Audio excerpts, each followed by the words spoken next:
Hey, so, Colin, is that your first name? Yes. Hey, so, do you know Anna? Last name's Wilson? Oh, yes, I do. So, there's really no easy way to say this, sir. So, apparently last night she passed away.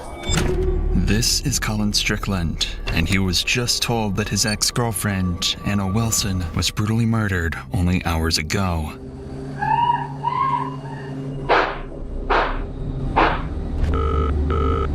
Austin 911, what's your emergency? My friend is staying with me, and I just walked in, and she's laying on the bathroom floor, and there's blood everywhere. Austin, please! Hey. Do I stop? Hey, what? I don't know what happened. I just walked in on her. Sit up. When cops first arrived at this gruesome site, they suspected a robbery gone wrong. But a series of damning clues found at the crime scene quickly pointed to not just a meticulously planned murder, but a deadly love triangle, and a killer that was closer to home than anyone expected. Did you kill Mel? No. 2022, police were called to an address after a woman made this disturbing 911 call. What's the address of the emergency? It's 1708 Maple Avenue. Okay, tell me exactly what happened. My friend is staying with me, and I just walked in, and she's laying on the bathroom floor, and there's blood everywhere, and I don't know what happened. Is she awake? She's not awake. There's blood all over her face and all on the back of her head. Is she breathing? No, she's not breathing. I've got the paramedics on the way to help you. Stay on the line, Kaitlin. That caller was Kaitlin Cash, and she'd arrived home to find her friend, Mariah Wilson, clinging to life after being shot. Austin, please!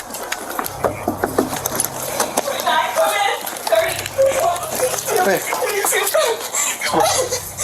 Do I stop? What? I don't know what happened. I just walked in on her. Sit up. Okay. 1 second. Let her get up. Yeah, together here. Okay, I'll let you go so you can talk to them, okay?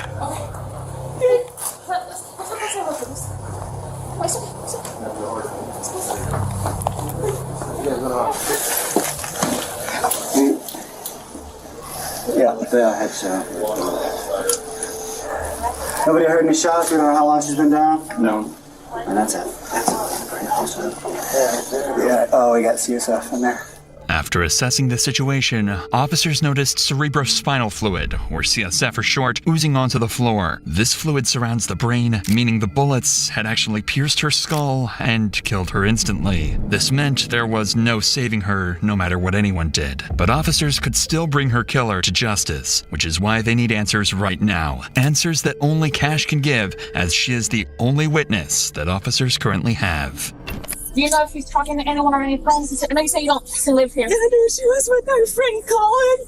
Colin? Yeah, Colin's last Colin Strickland. Colin Strickland? Strickland, yeah. Yeah, they went swimming. Okay. Did you see a gun or anything like that when you were in? A bullet. Colin?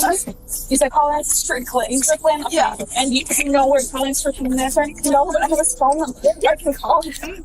Or I can give you his phone number. Get that information from you. You said, so she went swimming with Colin Strickland? She went swimming.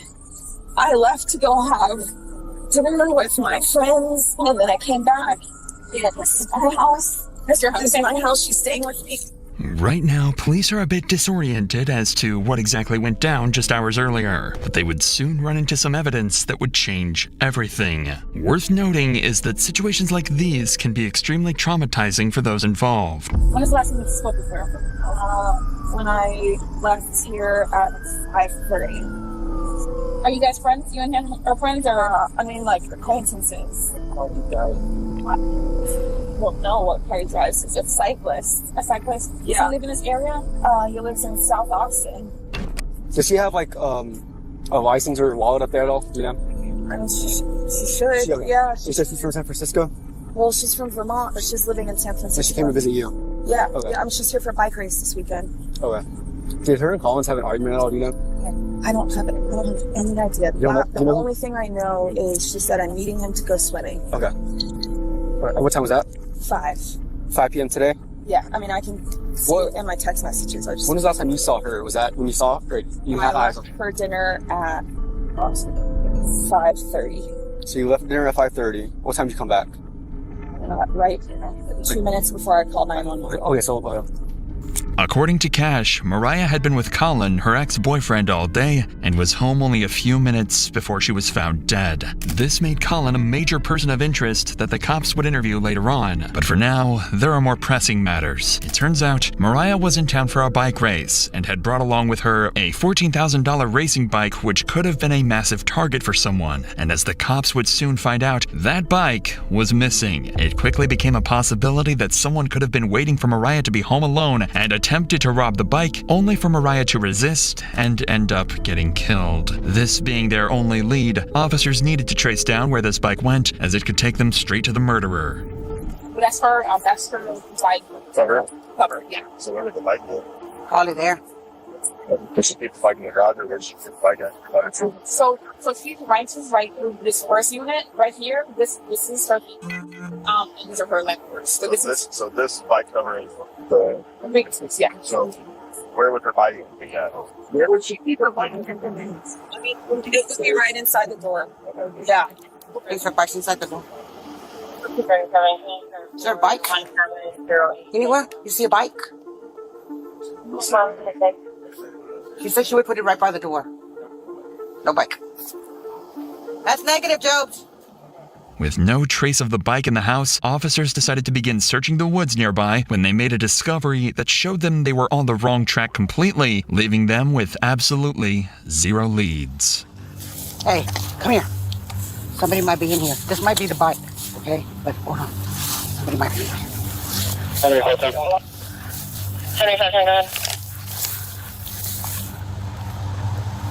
Okay. All right. Over there.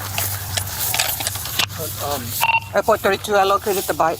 Since the bike was dumped nearby, officers suspected that this was placed as a red herring for them to chase. Officers are being tricked, and if the killer is smart enough to trick officers, they're also smart enough to begin covering up their tracks. This is why the officers swiftly moved to gather evidence from the scene, the most important of which are the shell casings from the bullets used.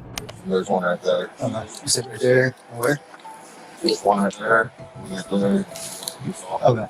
Those bullet shells will help cops identify the gun used. Now they just had to find that gun, and the shooter, who officers initially believed could have been Cash. It is for this reason that officers bring Cash back to the police station in order to conduct a crucial test to confirm whether she's innocent or not. So, let me tell you this up front. By no means in the world do I think that you did any of this, okay? But so what they're gonna do, we're just gonna have them swab your hands for gunshot residue.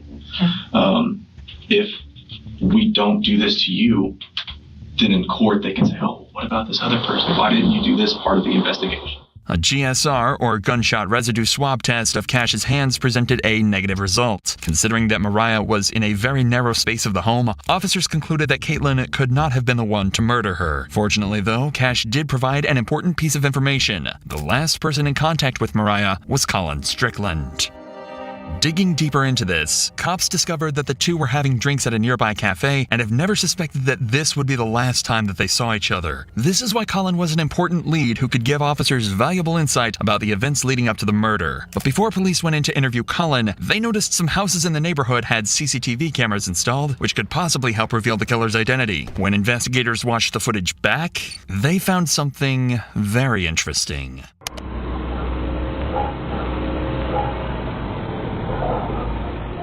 CCTV footage revealed this black Jeep driving directly towards Cash's home where Mariah was staying that night. The moment it arrived, Ring cameras caught this gut-wrenching audio.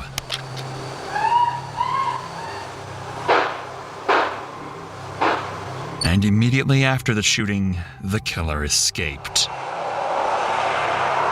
Although this was a massive breakthrough, there was one glaring issue. Officers had no way of identifying the driver. After all, the cameras were too grainy, and the vehicle was too far away for officers to get a shot of the driver or run the plates. However, only a few days later, they come across something incredibly interesting when going to question Colin Strickland, Mariah's ex-boyfriend.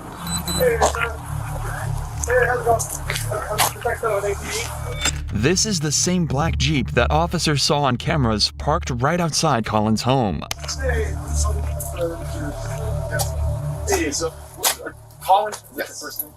Hey, so do you know Anna? Mo. And then Mo. Yeah, everybody calls her Mo. Last name is Wilson. Rider, she's a Yes. gravel rider. Yes, I do. Okay. So, There's really no easy way to say this, sir. So apparently last night she passed away. how did Right now it's an open investigation, but it is being investigated as a homicide.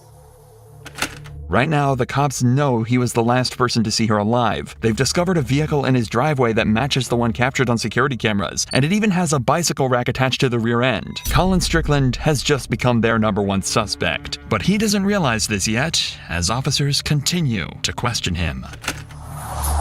Okay.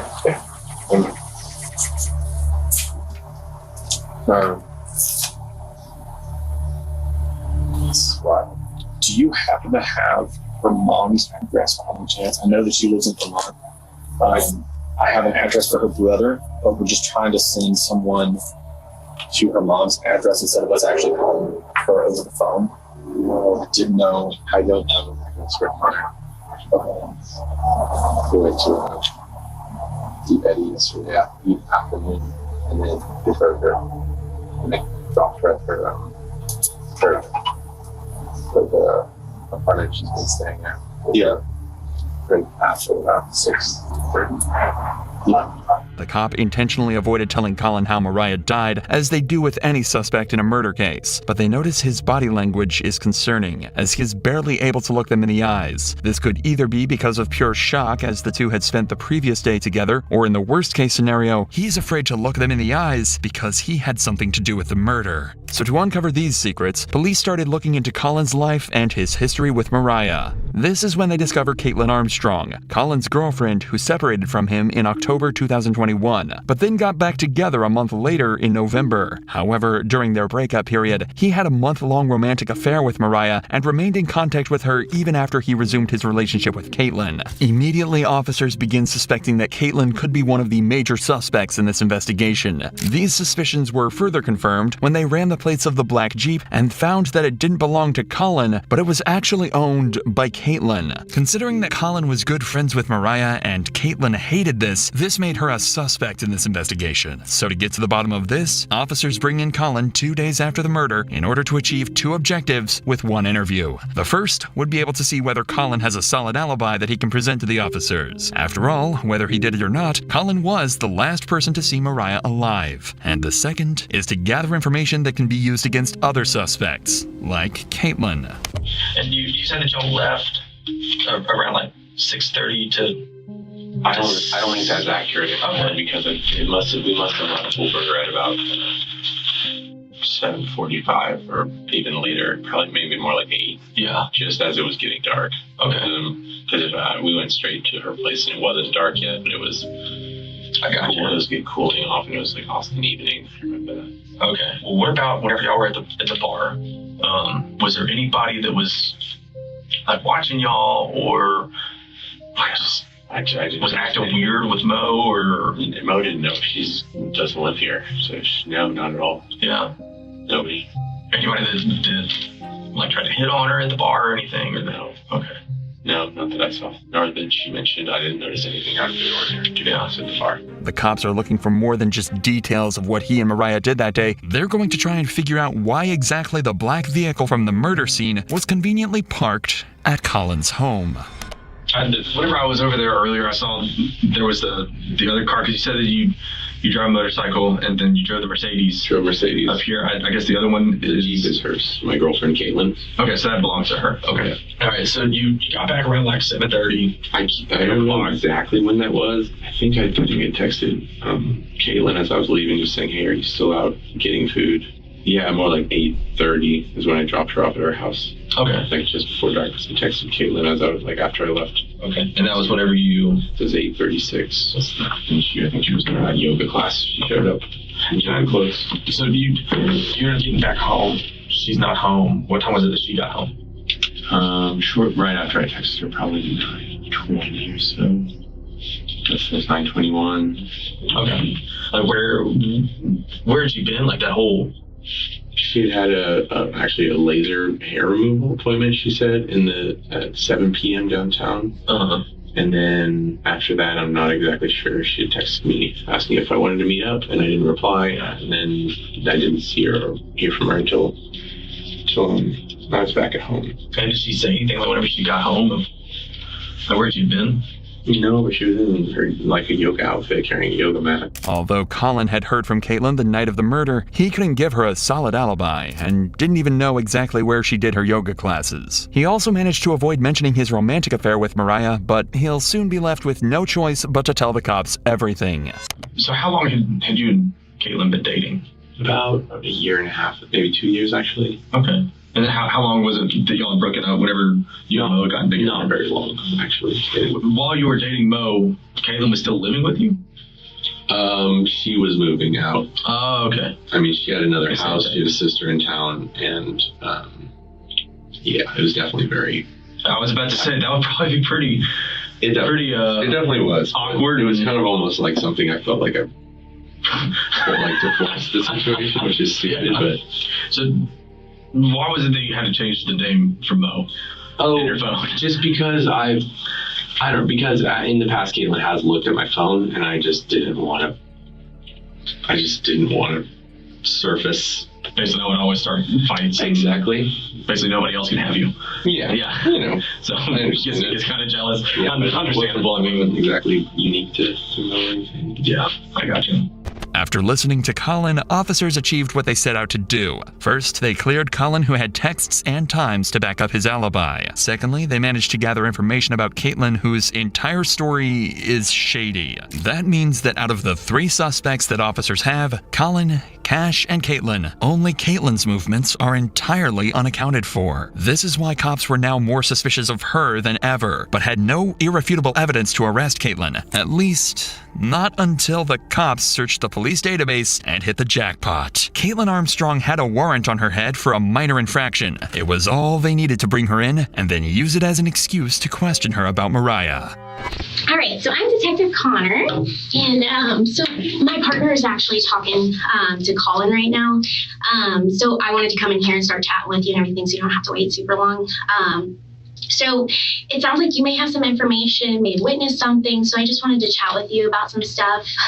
But you're here for a warrant right now, I guess. Are you familiar with what you have going on with that? No idea. Okay, so I guess it was like a theft of service warrant, something kind of minor. Nothing. Okay. So that's why you're here. You've got a theft of service warrant. That's why you got picked up today and everything. So I was just letting you know on that part. Observe how the detective maintains an almost nonchalant demeanor, despite the gravity of the situation. This is deliberately done to create a sense of security for Kaitlin, ensuring she remains unaware that she is under any suspicion by the police. Despite this, Kaitlin appears noticeably tense and uneasy. Can you tell me what it was that was the theft of service? I can look. I'm not sure what it is at this point, but I can look that up later and get you a little bit more information on that for sure. But because you are here and because you were under arrest for that portion of it, we always have to read Miranda and stuff because I want to talk to you about some other stuff that's unrelated to that. The officer has ignored Caitlin's questions about her warrant because she is more focused on digging up information about Mariah's murder, a tactic that becomes dangerous as Kaitlin begins to raise concerns about her legal counsel. If I have an existing warrant and you don't know what it's about, do I need an attorney here? So the warrant is just a Class B, just theft of service type thing. The reason I'm here is because your name came up during a conversation with Colin. I think there's a lot more information that you have that can kind of explain some of the stuff he's saying. But to be able to do that, I have to read you your rights, just so that you know and you're protected and things like that, okay? Okay, and so if you're reading me my rights, then I should That's because of the warrant, because you're under arrest for the warrant. So you're technically in custody because of that warrant. So they're two separate things. Does that make sense? I think so, but I have never heard. Even though they have Kaitlin exactly where they want her, one tiny mistake is about to allow someone cops suspect to be a killer to walk away scot-free. Well, good news. So that's what they were just knocking on the door is apparently that warrant, the date of birth was wrong. So it had your name, but the date of birth is wrong. So it's to a different person. So that's not, you're not under arrest, okay? Okay. I know, it's a little crazy. Although the cop tries to make a joke of the situation, Kaitlin now knows that she can leave whenever she wishes. After all, cops have no legal ground to hold her any longer. This is why it's down to this cop to try and convince her that talking is the right thing to do. But I would really like to talk to you and clear some stuff up because Colin did bring your name up, and I think there's a lot more information that you have that can kind of clear some stuff up. Does that make sense? It makes sense. I feel like I should have an attorney present. So that's totally your choice. So at this point, you are free to leave at any point. So this is going to be consensual at this point because you're not under arrest, okay? To make matters worse, Kaitlin has just requested an attorney. Legally, the detective is now bound to cease any and all questioning related to Mariah's murder, but she's about to thread a very dangerous line of breaking the law in order to get any information out of Kaitlin. I would love to leave. You would love to leave? He just arrested me in front of my house, in front of all of my neighbors, and carried me in here in handcuffs in front of downtown Austin. It was incredibly I can only imagine. Yeah. And I'm so sorry. I don't have control over that part. Okay. Yeah, I'm not upset with you. So there's a situation that's going on. Did you hear about what's happened over the past 24 hours? Colin walked in the house and said one of the women in the cycling community passed away. Yes. Yeah. While Colin was talking to us, your name came up. And so that's where I would really like to talk to you because it sounds like there were some issues between you and this girl, and I think that there's probably a lot more to it that you could help explain. Okay, I'm not sure exactly what you mean or what information you'd like. So it sounds like maybe he went out with this girl the other day, and maybe it sounds like from what he's saying that you were a little upset about it. And so that's why I kind of wanted to get your side of it because that's not fair if he's just saying one thing and trying to go down a route, and I want to make sure that's not the case.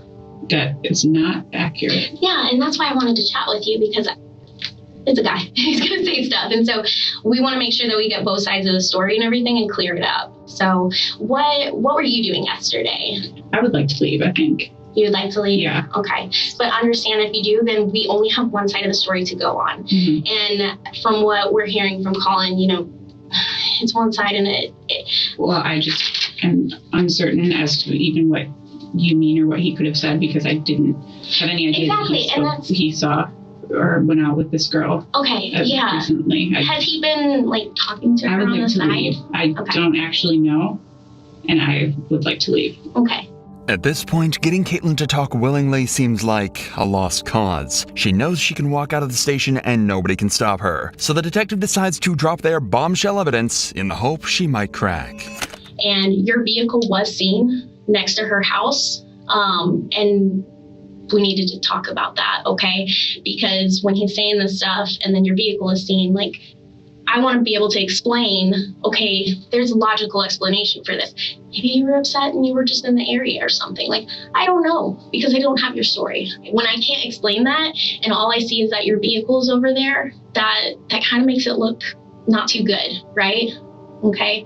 And then when we're talking to Colin and we're hearing like, yeah, there was some jealousy stuff going on, like that doesn't sound very good. And so that's why I really want to get your side of the story because maybe there's a lot more going on. I would like to leave if I'm free to leave. Okay. Unfortunately, there was nothing that officers could do to stop Kaitlin from walking out. At this point, they were incredibly suspicious of her as her behavior throughout the interrogation meant that she was hiding something. But if officers couldn't find out what this was from Kaitlin, they'd do it from the one person who knew her best, Colin Strickland, who was called in a second time for an interview in hopes of uncovering more information about Kaitlin. However, there is one problem. This time, Colin brought his lawyer with him, and questioning him is about to become exponentially harder. How was Kaitlin during that time? I guess if I understand, she wasn't too happy whenever she saw Mo. We were after Mo was in Austin for a week, and Mo and I had broken up with Kaitlin before Mo came to town, and then I actually did not know that she was coming to Austin in October. I had no idea. We hadn't discussed that, and I don't think so, because it felt like a surprise. And then she was here, and I just said, "Oh, let's hang out." So I was mentally ready to kind of move on. And I know after Mo left town after a week, Kaitlin's things were still at my house. We were sleeping in separate rooms, and effectively, Kaitlin was on Bumble. I know she had made several dates with people, and I don't know. I never asked what extent they were evolving a relationship, but I know that she had several men that she was dating of sorts, and I was fine with it. I mean, that was kind of the understanding, of course. Mm-hmm. So, it just seems very weird to me that there would be any dwelling on fixating on a person when she was moving on to other relationships, at that time. From what Colin says, the two clearly had a troubled relationship, especially considering the facts that both Colin and Kaitlin rebounded while on break. This is why officers need to dig deeper into what Kaitlin acted like, both during and after this time, to determine if she showed obsessive traits in her personality. It's just kind of going back to, me just trying to figure out, just kind of how she is, her personality and stuff. I mean, if you were to ask me about, hey, how was your wife? Well, yeah, I'm going to tell you, she's always happy. But does she get mad? Yes, everybody gets mad. That's natural. I'm not going to blow that out of proportion. Do I think that my wife could go and kill somebody? No.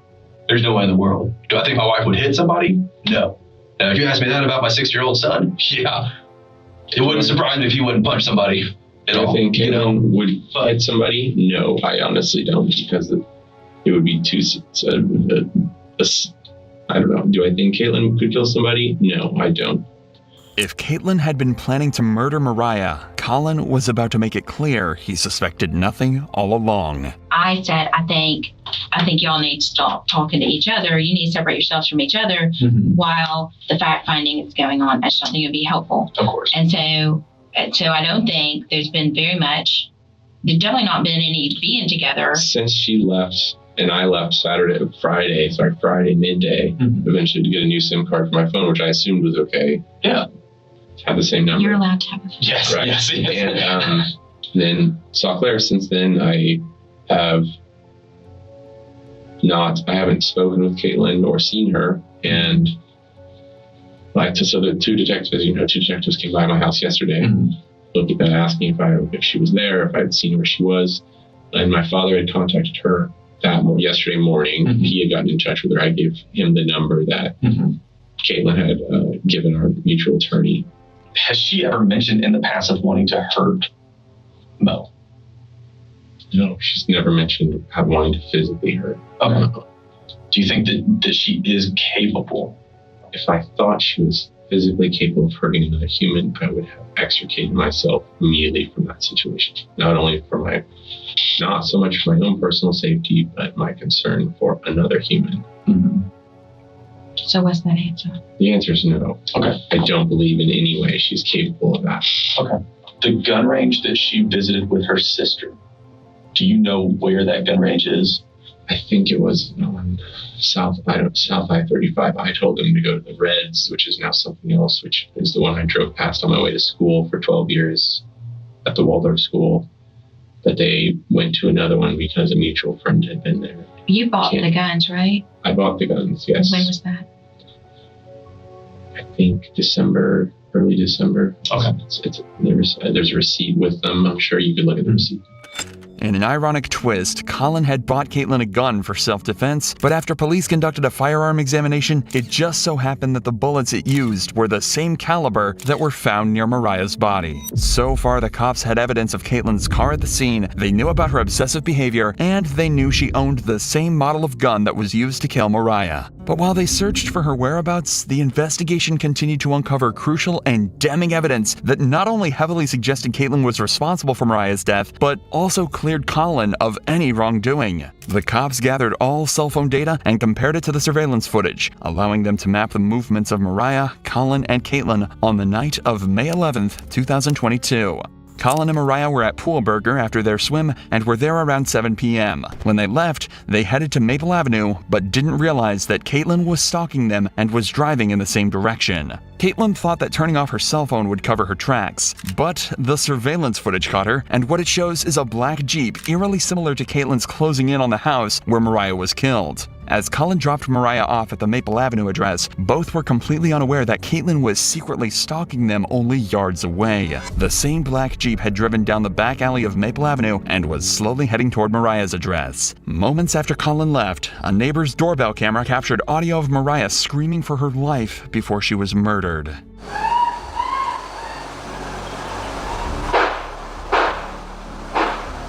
Colin's cell phone placed him driving away from the area before Mariah's death and cleared him as a suspect. This meant that the only person who could have killed Mariah was Kaitlin. All that was left to do was arrest her. But when officers went to find her, they discovered a massive problem. Just hours before they solved the murder, Kaitlin had left the country under a fraudulent passport which was originally her sister's. Kaitlin likely did this to avoid using her own passport in case officers were keeping tabs on her, but the fraudulent passport gave her enough time to escape. After getting a search warrant for her Gmail records, officers found a flight ticket that was booked for a one-way flight to Costa Rica. Even CCTV footage obtained from Austin Bergstrom International Airport in Austin showed her boarding into the plane. An initial investigation into her records showed that she had booked a hostel in Santa Teresa Beach while working as a yoga instructor. So, to lure her out, an officer sent a message out on social media asking for a yoga teacher in the local area. Soon, Kaitlin took the bait and replied to the ad and agreed to meet up.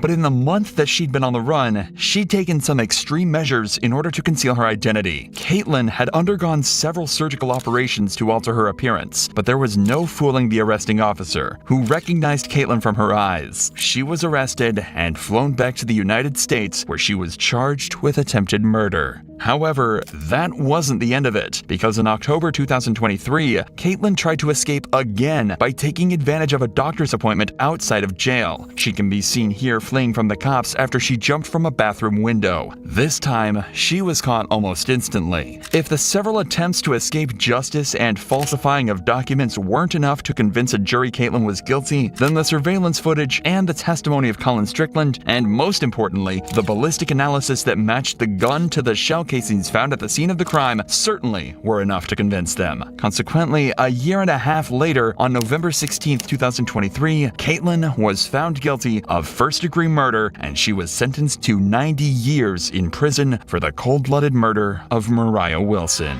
On May 11, 2022, Mariah Wilson was found brutally murdered in her friend Kaitlin Cash's Austin home. Initially suspected as a robbery due to a missing $14,000 racing bike, the discovery of the bike dumped nearby and cerebrospinal fluid at the scene quickly shifted the investigation to a meticulously planned murder. Kaitlin Cash, the caller, was cleared by gunshot residue tests, and police focused on Colin Strickland, Mariah's ex-boyfriend and the last person to see her alive. CCTV footage revealed a black Jeep driving towards the crime scene around the time of the murder.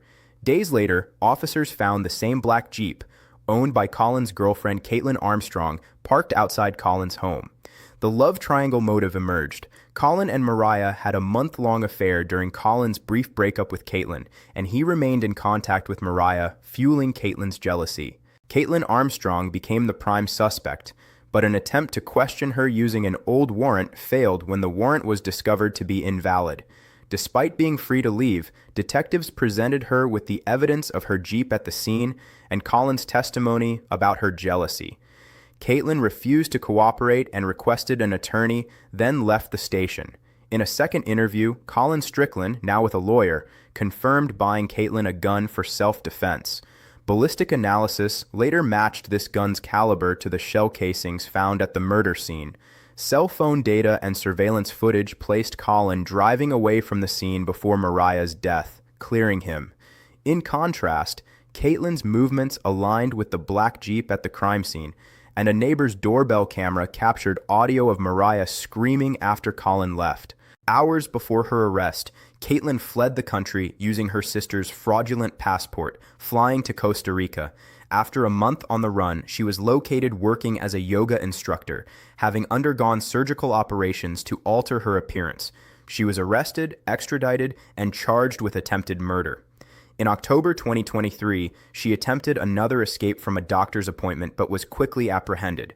The overwhelming evidence, including surveillance footage, Colin's testimony, and ballistic analysis, led to Kaitlin Armstrong's conviction for first-degree murder on November 16, 2023.